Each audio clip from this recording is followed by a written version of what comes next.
the janitor. Tell me how they mad because I'm sleeping with the demon dog. Silence of the flames, now we friends, I was just that. No feelings, but I feel like you lost that.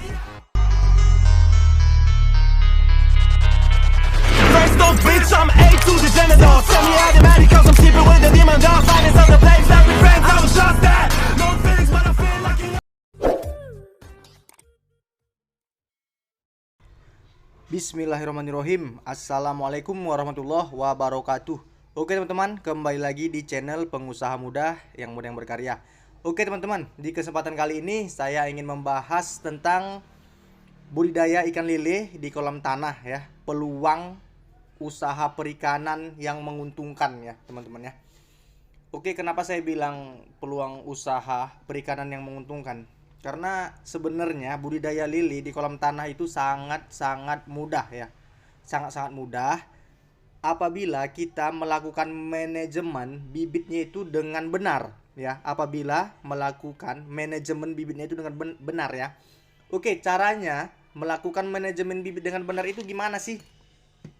Oke, yang pertama, cara melakukan manajemen bibit dengan benar itu kita harus memiliki indukan dulu, indukan yang bersertifikat atau indukan yang berkualitas ya, yang kita benihkan sendiri. Karena kalau kita udah serius terjun, kita harus membenihkan sendiri, harus mendapatkan benih sendiri. Karena melakukan pembenihan budidaya lele itu sangat mudah, semua orang bisa. Ya teman-teman ya, semua orang bisa melakukan pembenihan itu. Jadi melakukan pembenihan itu sangat mudah. Jadi memang dianjurkan harus melakukan pembenihan sendiri dengan kita membeli benih yang berkualitas atau indukan yang berkualitas ya. Lalu setelah itu kita rawat benih itu di kolam terpal ya. Kita rawat selama 1 bulan lah, agar ikan itu sudah berukuran 78 ya, 78 cm ya teman-teman. Jadi sudah besar ya.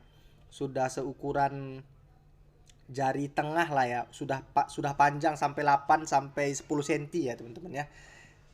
Jadi kita buat setelah kita ingin melakukan pembesaran, karena pembesaran di kolam tanah itu jauh lebih signifikan ya teman-teman, jauh lebih pesat. Jadi kita memang harus melakukan pembesaran itu di kolam tanah ya, karena banyaknya pakan alami yang ada di kolam tanah itu. Oke, sebelum masuk di kolam tanah kita harus menseragamkan benih lele itu tadi. Kita rawat dulu di kolam terpal ya selama 1 bulan. Setelah sudah besar, kuncinya kita lepas di kolam tanah ini harus seragam ya teman-teman. Kalau memang benar-benar ingin berhasil dalam budidaya ikan lele ini, setelah seragam otomatis ikan itu sudah pasti selamat semua ya teman-teman ya. Sudah pasti selamat semua, sudah pasti hidup semua. Lalu untuk selanjutnya ya, setelah kita sebar benih yang seragam, untuk manajemen pakannya itu kalau bisa kita harus rajin lah mencari pakan-pakan alternatif selain pakan full pellet. Karena gini, kalaupun kita buat full pellet, kita tetap mendapatkan keuntungan. Tapi kan kita kalau memang sudah serius terjun situ, tidak ada salahnya kita mencari pakan-pakan alternatif lainnya seperti usus ayam, kita cari di potong-potong ayam kan. Lalu kita cari ke peternakan ayam-ayam yang baru mati. Jadi itu bisa kita olah jadi pakan lele dan telur-telur yang sisa ya, seperti itu teman-teman. Jadi banyak sih pakan alami lagi kalau kita ingin mendapatkan keuntungan yang maksimal ya. Jadi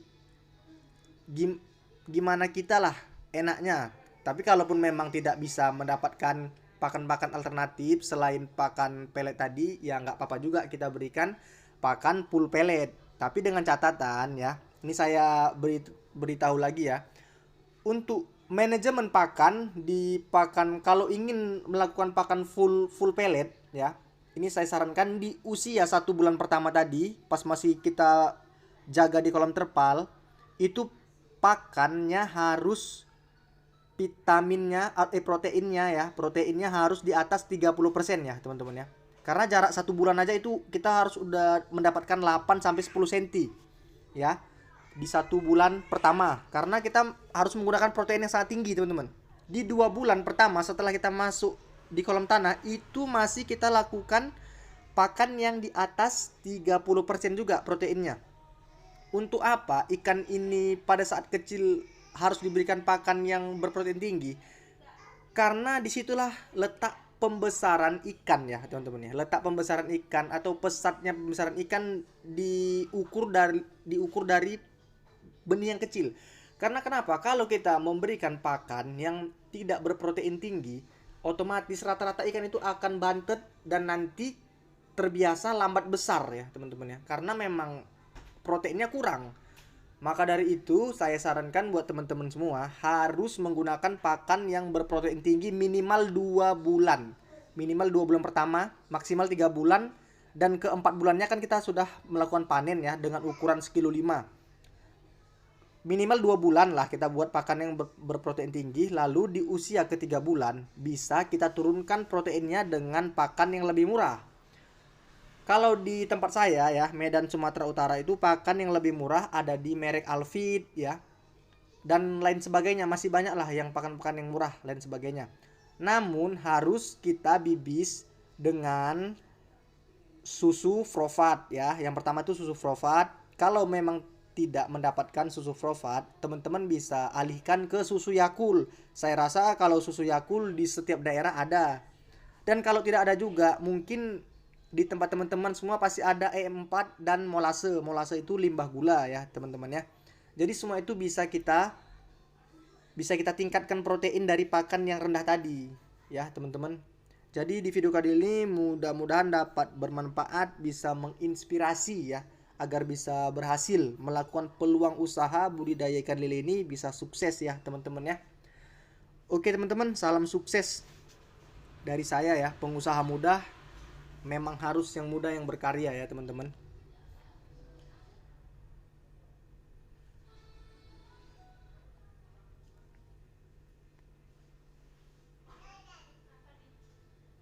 Oke, mungkin sampai sini aja ya penjelasannya. Mudah-mudahan dapat dimengerti ya, bisa bermanfaat juga buat teman-teman. Assalamualaikum warahmatullahi wabarakatuh.